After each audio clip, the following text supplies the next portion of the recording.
48 million pesos, ganyang kalaki ang halaga ng pinsalang iniwan sa agrikultura ng 3 linggong ulan at baha sa Bataan. Live mula sa Bataan, nasa frontline na balitang iyan, si Mon Gualvez. Mon, kumusta na ang mga magsasaka riyan?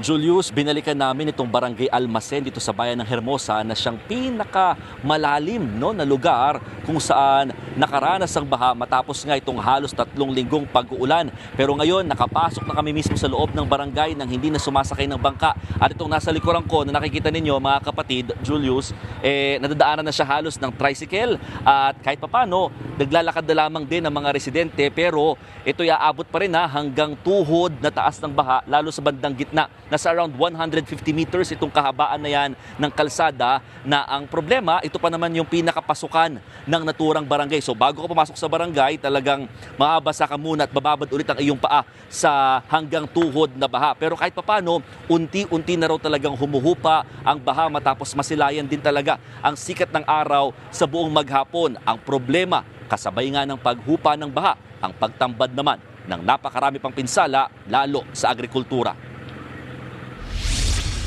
Muli nang lumitaw ang ilang kalsada sa Barangay Pulo sa Hermosa, Bataan. Makalipas kasi ang halos 3 linggong walang patid na ulan, ngayon lang muli sumikat ang araw. Kaya nalalakaran na muli ito ng maraming residente. Pero kasabay ng unti-unting paghupa ng baha, tumambad ang mas malaking pinsala lalo sa sektor ng agrikultura. Marami kasi sa mga palay na bulok na matapos ilang linggong mababad sa tubig. Habang ibang taniman, lubog pa rin sa baha. Naabutan namin ang magsasakang si Alvin na sakay pa ng kanyang traktora. Sasabayan daw kasi niya ang pagbaba ng tubig para muling araruhin ng nasayang na palayan. Ang dinadaing kasi niya, katatanim lang nila uli ng palay sa lugar. 2 beses na po kaming naglagay, parehas pong sira. Sa kagaya ko po ng magsasaka, napakahirap po dahil unang-una mataas po yung konsumo. Hapa, so talagang walang-wala. Abot tuhod pa rin ang baha sa ilang bahagi ng barangay Almacen. Pero mas nakapasok na ito halos ng mga residente matapos bumaba naman ang baha na inabot ng halos 6 na talampakan ng taas ng tubig. Kaya ang mga residente rito sinimulan ng maglinis. Mahirap daw kasing manikit yung iniwang putik ng baha na galing sa umapaw na ilog. Mahirap.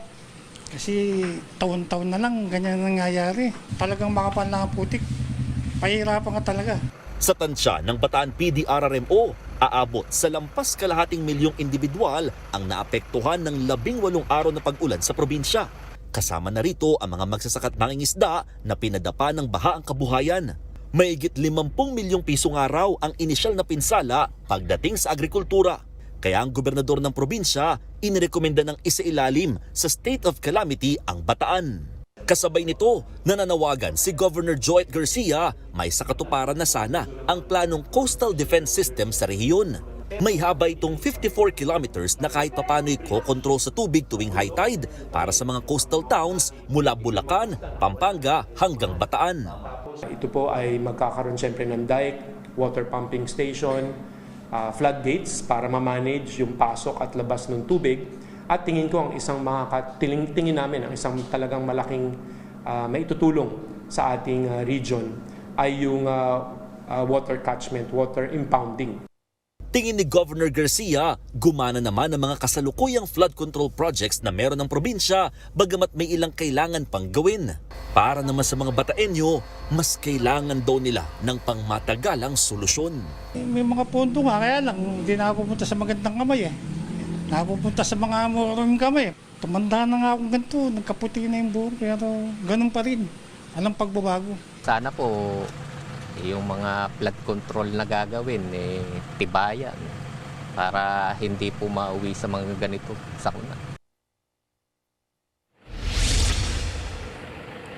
Julius, ngayong alas 6 ng gabi, formal na at opisyal na isinailalim sa state of calamity ang buong probinsya ng Bataan matapos aprubahan ng sangguniang panlalawigan.